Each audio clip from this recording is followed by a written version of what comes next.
What if I told you that monks aren't born with superhuman mental discipline? They're using specific training protocols that rewire the brain in measurable, replicable ways. Tibetan monks who've meditated for 10,000 plus hours show brain activity patterns never before documented in neuroscience.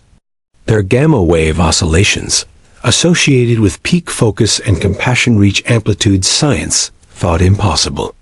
Their brain regions controlling attention are literally thicker than average humans. This isn't spiritual mysticism nonsense. This is hard science. Researchers at the University of Wisconsin, Harvard Medical School, and Yale have spent decades studying contemplative practitioners. They've identified the exact practices that create these extraordinary neural changes. They've documented how ancient techniques developed through millennia of inner experimentation target specific brain systems with surgical precision. Here's what shocks most scientists. Monastic training isn't about accumulating knowledge or developing skills. It's about systematically deconstructing automatic mental patterns, rebuilding attentional control, and cultivating specific neural states that most people experience only accidentally and briefly. Ancient monastics called it awakening, liberation, or enlightenment. Modern neuroscience calls it enhanced prefrontal function, reduced default mode network activity, and increased interoceptive awareness. Different words, same phenomena. I'm about to reveal 10 core monastic training protocols adapted for modern application.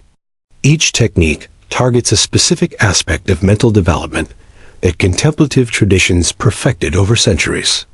You don't need to shave your head, wear robes, or live in isolation. Just understand the mechanisms and apply the methods. Your mind is trainable. Monks prove it. Time to use their methods. Part 1. The single-point concentration protocol. You think monks sit peacefully in blissful states. Wrong.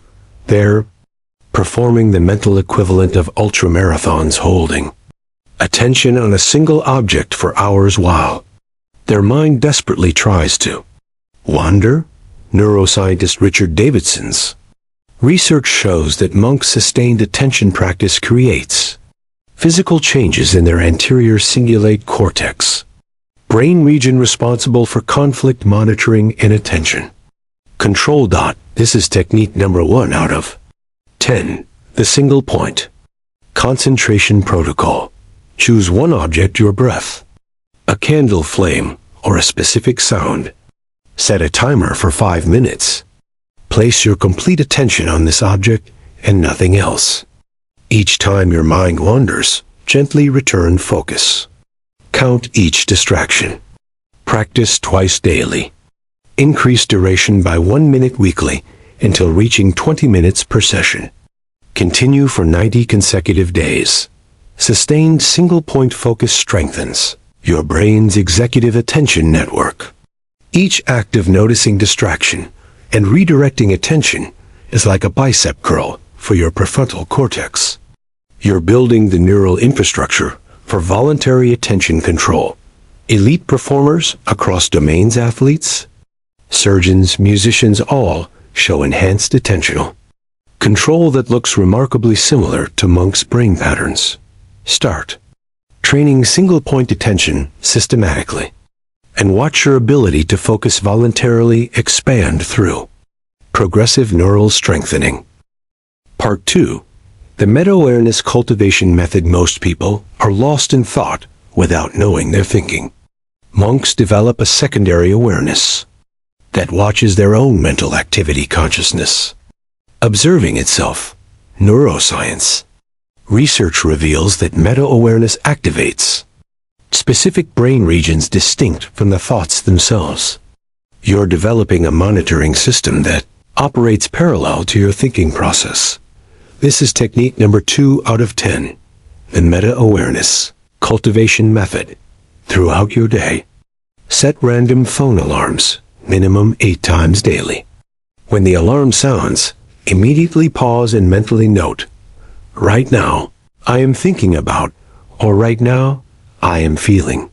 Be specific and honest. Write nothing down, just notice. Continue this practice for 60 consecutive days. Random interruptions train your brain to develop background monitoring of mental states. You're building what neuroscientists call interoceptive awareness, the ability to observe internal experiences without being consumed by them. The noticing itself changes your relationship to thoughts and emotions. Meditation practitioners show reduced activation in brain regions associated with self-referential thinking. They're less identified with mental content. Start cultivating meta-awareness through structured interruptions, and watch yourself develop the capacity to observe your mind rather than being your mind guy. Part 3. The equanimity development system. Monks don't suppress emotions, they develop radical non-reactivity to them.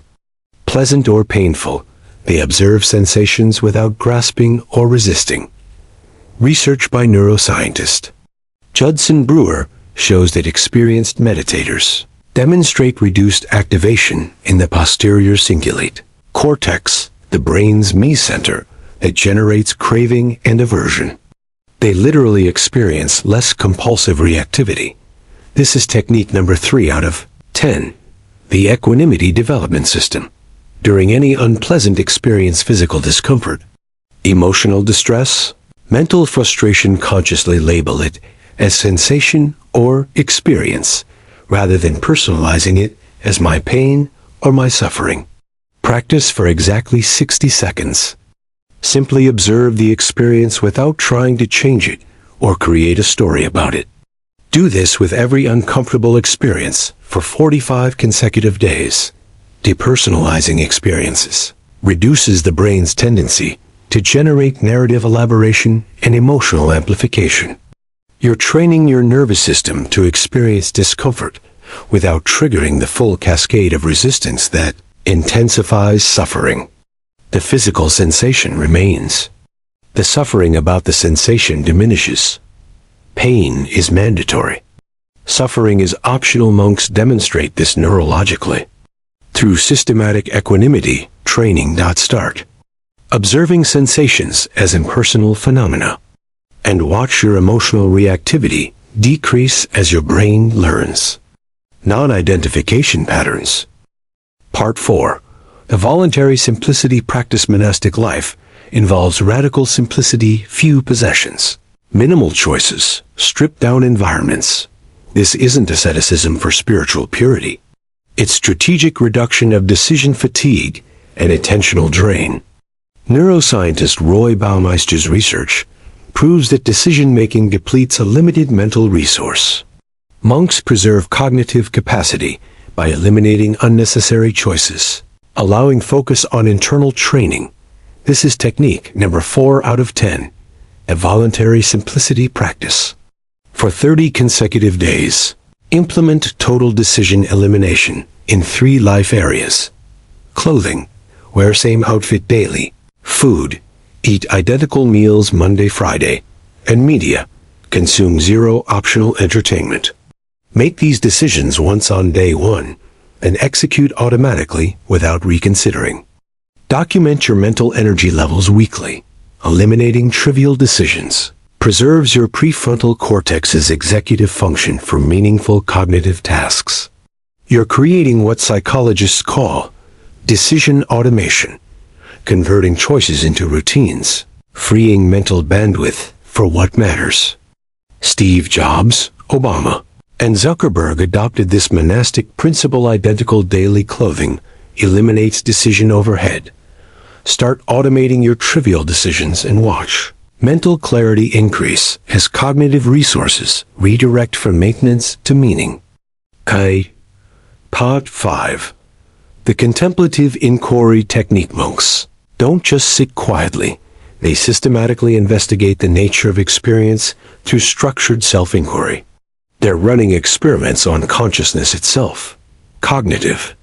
Neuroscientist Clifford Saren's research documents how analytical meditation active investigation of mental phenomena strengthens different neural networks than passive awareness meditation. You're developing philosophical rigor applied to subjective experience. This is technique number 5 out of 10. A contemplative inquiry technique. Choose one fundamental question about your experience. What am I? What is awareness? Where do thoughts come from? Spend 15 minutes daily actively investigating this single question. Don't seek intellectual answers. Observe your direct experience. Write 3 sentences afterward capturing insights. Use the same question for 21 consecutive days before selecting a new one. Sustained inquiry into the structure of consciousness activates prefrontal regions associated with abstract reasoning while simultaneously engaging interoceptive networks. You're training your brain to examine itself. Metacognition at the deepest level. Ancient contemplatives systematically explored consciousness through structured investigation philosophy as laboratory science conducted internally. Start conducting contemplative experiments and watch your understanding of your own mind deepen through direct investigation rather than conceptual learning. Part 6. The Compassion Activation Protocol. Monks spend extensive time cultivating specific emotions, particularly compassion and loving kindness. This isn't sentimental niceness. It's targeted emotional training that restructures brain function. Neuroscientist Richard Davidson's landmark study on Matthew Ricard, dubbed the world's happiest man, revealed unprecedented gamma wave activity during compassion meditation. Compassion practice strengthens brain circuits associated with positive affect and social connection. This is technique number 6 out of 10. The Compassion Activation Protocol. Daily. Spend 12 minutes practicing structured compassion meditation. Begin with yourself. 2 minutes wishing yourself well. Then move to a loved one. 2 minutes. A neutral person. 2 minutes. A difficult person. 2 minutes. And finally, all beings. 4 minutes. Use a consistent phrase. May I be happy, healthy, safe, and at peace. Practice for 56 consecutive days. Repeated compassion practice activates and strengthens neural circuits connecting the prefrontal cortex with emotional processing centers. You're deliberately growing the brain networks associated with prosocial emotions. The practice changes not just how you feel in the moment, but your baseline emotional set point. Studies show compassion meditation increases positive emotions, reduces inflammatory markers, and enhances immune function. Emotional training has biological effects. Start systematically cultivating compassion and watch your emotional baseline shift toward greater well-being and reduced interpersonal reactivity. Part 7. The Silent Awareness Immersion. Monks practice extended silence, sometimes for years. This isn't about being quiet. It's about eliminating the constant cognitive load of language, processing, and social performance. Research on silent retreats shows rapid changes in brain function, reduced default mode network activity, enhanced present moment awareness, and decreased self-referential thinking. Silence allows the brain to reset its baseline state. This is technique number 7 out of 10. The Silent Awareness Immersion. Once per month, complete a 24-hour period of complete silence. No speaking, writing, texting, or reading. Turn off all devices. Spend the time in simple activities. Walking, sitting, eating mindfully, basic tasks. Maintain awareness of sensory experience without language-based labeling. Document insights within 1 hour after ending silence. Language constantly runs in your brain, creating conceptual overlays on direct experience. Extended silence allows pre-linguistic awareness to emerge. You experience reality before your brain converts it into words and stories. You're giving your language processing networks a break while strengthening raw perceptual awareness. Practitioners report that regular silence practice fundamentally changes the relationship to thoughts thinking. Becomes optional rather than compulsory. Start implementing monthly silence days and watch your identification with thought narratives loosen as you access pre-verbal awareness. Part 8. The early morning discipline. Monks wake at 4 a.m. or earlier. This isn't arbitrary torture, it's strategic exploitation of circadian rhythms and reduced external stimulation. Chronobiology. Research shows that early morning features peak prefrontal cortex function and minimal environmental distraction. Your willpower and attention are highest in early hours, making it optimal time for mental training. This is technique number 8 out of 10. The early morning discipline. Wake at 5 a.m. daily for 40 consecutive days, no exceptions, including weekends. Spend the first 60 minutes in dedicated mental practice before any digital input. Meditation, contemplative reading, journaling, or mindful movement. No email, social media, or news until this practice concludes. Early morning practice establishes mental tone for the entire day. Your brain's neurochemical state in the first hour influences subsequent cognitive and emotional patterns. You're claiming your optimal cognitive window for deliberate training rather than reactive consumption. The most productive and balanced individuals consistently protect morning hours for proactive practice rather than reactive response. Start owning your mornings and watch daily mental quality improve as you establish deliberate patterns before reactive patterns. Activate. Hey. Part 9. The Mindful Movement Integration. Monastic traditions integrate movement meditation, walking meditation, yoga, tai chi. They understand that sitting still is one form of training. Mindful movement is another essential dimension. Neuroscience shows that mindful movement activates different brain networks than seated meditation, particularly integrating motor, proprioceptive, and attentional systems. You're training whole body awareness, not just mental focus. This is technique number 9 out of 10. The mindful movement integration. Practice walking meditation for 20 minutes daily. Walk at half your normal pace. Place complete attention on physical sensations of walking, foot lifting, moving through air, making contact with ground, weight shifting. When your mind wanders, return attention to walking sensations.